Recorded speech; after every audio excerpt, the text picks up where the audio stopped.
Hello everyone, and thanks for hanging out with me. This is the BMW i4 M50, the powerful one. I have this press car from BMW for a week, and today we're gonna do the range test. A few specs: has an 84 kilowatt hour battery, almost 81 kilowatt hours can be used.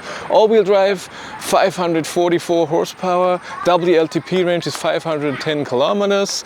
It can charge with 11 kilowatt AC and DC 207 kilowatt. Do a charging test afterwards, but right now it's the range test at 130 kilometers an hour on the highway. I don't think it's gonna be a great test today. It's very busy, so I don't think I will get to a very good speed, but I will try, as always. I plugged in at 61% and got 90 kilowatt, but now at almost 80 I only get 57. Voltage of the pack is great. 450 volt at almost 80%, that's fine. A beautiful car. You sit very low, so when you're old like me, getting out of the car is a bit of a hassle. Yeah, I always do this with those. I slip off. I'm not used to that. So yeah, let's see the seats. Look how low you're sitting. Oh my God, I'm so old.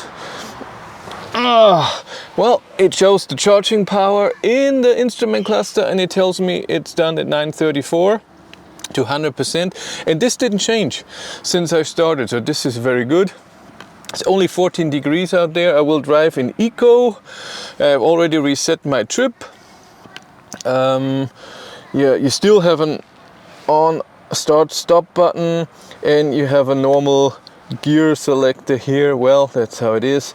We have wireless charging, but of course USB, but USB A's, not C's. Show you the screen a bit. We have our trips where you have multiple trips, last charge since factory 9,800 kilometer individual, and since start that would be this morning.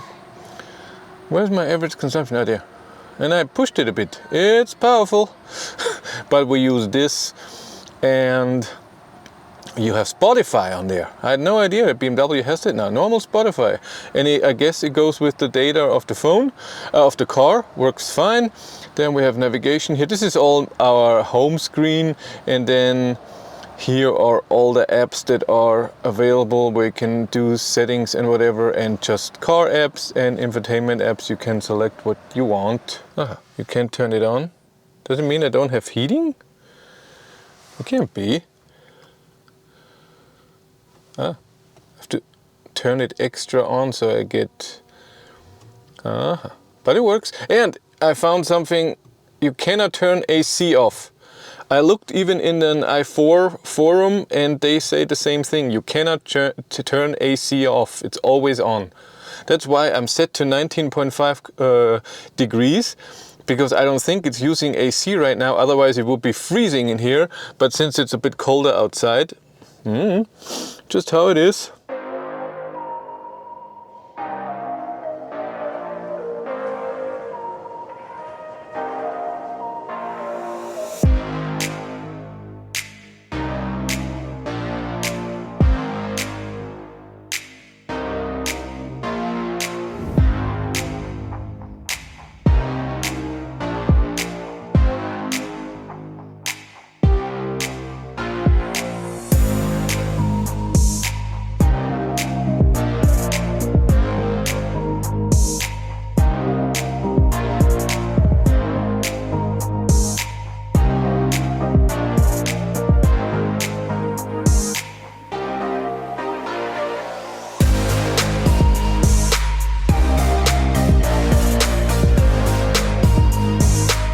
I'm on my way. I'm driving 134 kilometers an hour on the speedometer, which is 130 kilometers an hour GPS speed. And I always do that, so I compare cars, because different cars show different speed, and I want to drive on the GPS speed. Yeah, since where I started at the charger, I didn't charge to 100%, because from 99% on, it charged for 10 minutes, and it said it's done at 9:34. Then 9:36, 9:38, 9:40, and I said, nah, I'm not gonna do that. I'm not gonna wait here 2 hours for 99 to 100%. And then There's a construction right in after where I drive out to the highway, and then on the way back also, and which will mean there could be a traffic jam and or very slow driving at the end. So I drove to the next exit and reset my trip there. So I've only driven 27.5 kilometers. And also good thing, it eliminates the uphill for the first 10 kilometers and then downhill on the last 10 kilometers. But I started at, I would say, 93.5%. It showed 94, but when I went on the highway, it instantly went to 93. So, I don't know, 93.5, something like this. And that 1% is then at the end 1 or 2 kilometers. That's not the main point. But I'm driving in eco mode and I have the climate, like I said before, 19.5 degrees. If the AC is on in any other car, it would be freezing in here, but it's not. It's even a tiny bit too warm. So I think it's more in heating mode than it is in cooling mode. Outside I have now 18 degrees. That's very, very weird with the climate here. Yeah, and I was wrong. There's only one USB-A here in the front. All the others, 2 in the back and 1 here in the middle console, is USB-C. And like you see, it's a lot of traffic, so I might have to drive a bit faster on the stretches where there is room, so I can get to my 126, 127 kilometers an hour average speed. That's what I always try.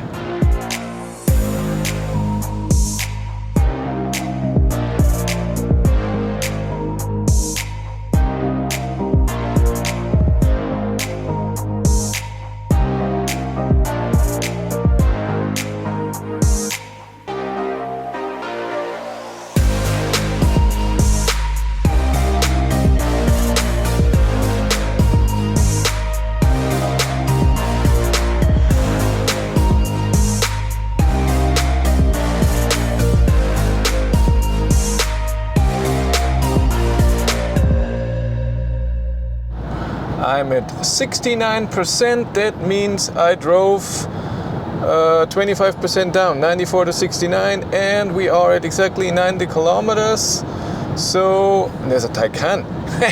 So that's 360 kilometers of full range. My consumption is pretty high, 232 watt-hours per kilometer, but I think it's because of the lot of traffic. I'm slowing down and accelerating the whole time, and to keep my average speed high that I want to keep on all the cars, I have to drive 140. I'm passing at the Taycan. So all over, I would say I would have way less consumption. So 210, 215. So really okay for that car. But again, it's the slowing down, speeding up.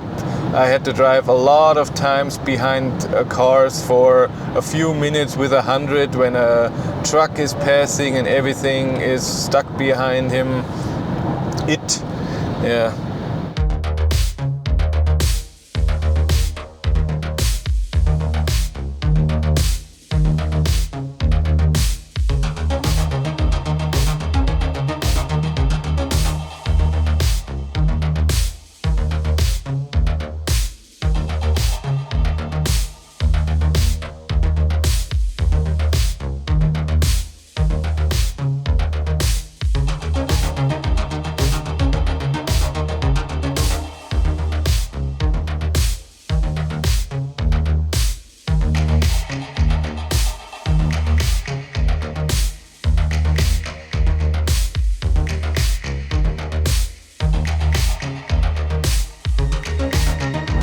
I'm at 44%, so I used 50%, drove 166 kilometers.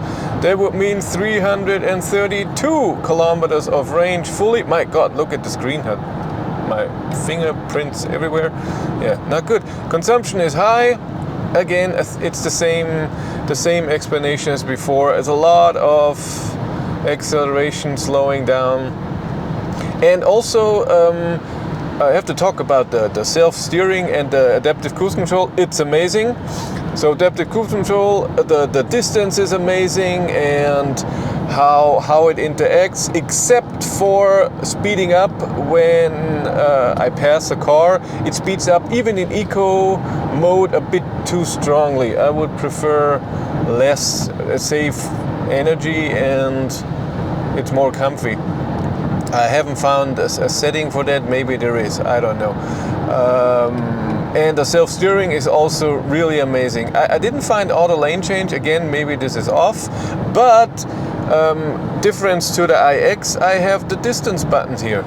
In the iX, it was buried in the menu somewhere, and it did an automatic setting for wherever. But self-steering is awesome. Slide touch, it recognizes me. It's not steering against me the whole time. It's not doing any weird things. So when there's an exit, driving in the direction or whatever, really great. Yeah, I love it. What I noticed, by the way, is that the accelerator pedal, I don't know if you can see, accelerator pedal is very heavy to press, so it takes a lot of force so you can press. And after a while, if you don't use adaptive cruise control, maybe it's the angle too that I'm sitting, because you sit very low, it gets very tired on my right leg. Even today, where I'm driving mostly with adaptive cruise control.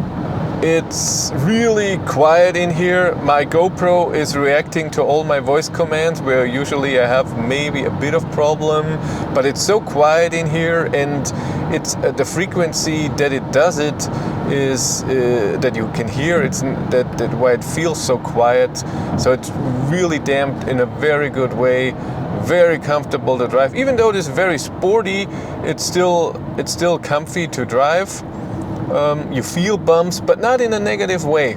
Yeah, the seats are okay. Maybe a bit too warm. You have even side support if you need that, so that the side thingies go and hug you. Go hug me. I just noticed a mistake in the self-steering. So there was a tiny patch of, I don't know, 20 meters. Maybe it's coming up again. Yeah, like this here. This is coming here. And the patch had no, like this, had no lines, but there was a black line where they fixed the road, and the car went to the left, thought the black line is the line of the road, and it abruptly went to the right. So the color is not important to the to the self-steering. So like here with the black line in the middle, but again there were no white lines, and I have it off right now. That was a bit scary.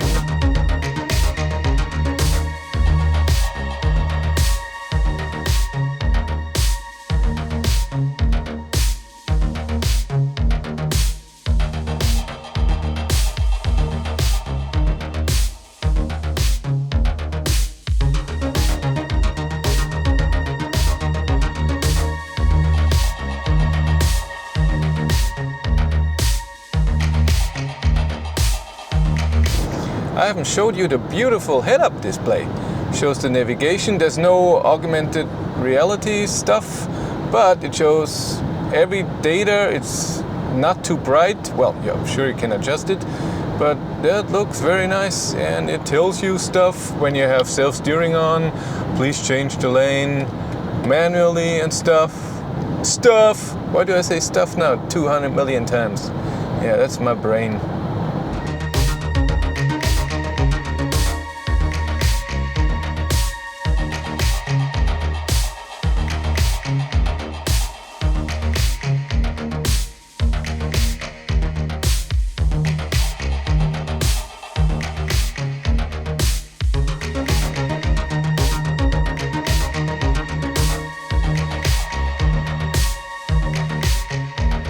I arrived 264 kilometers with 11%, so used 83%. Consumption 252, that is high. But look at what I regenerated, 7.2 kilowatt hours. And that's because what I said, I had to brake so many times because of slow traffic and then acceleration. And the consumption would be way lower and higher range. In a constant speed, this should be very low, because the only time regen would be used would be on the turning around point. So 1 kilowatt hour, so that's, or even less, I don't know, but 264 kilometers in 2 hours 10 minutes. I will now check Google Maps what the real distance was, and then we calculate the full range.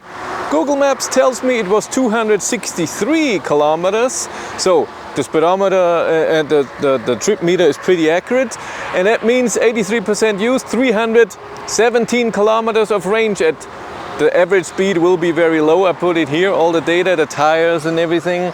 It's huge tires, sport tires. I have to film them so I remember at home. And yeah, that was not good, but it was not a great test. So yeah, maybe 10%, 20% more range usually, but 10% at least, because it was really awful with the traffic. But that's the only day. I only have it for a week, and that's the only day I can make the test. I want to have a weekend. I worked all week, and yeah, and through the week then it's evening. Yeah, I should have done on Sunday, but again, I wanted a Sunday off. It's my fault. But that's it for me. Thank you much for watching. Have a great day and take care. Bye.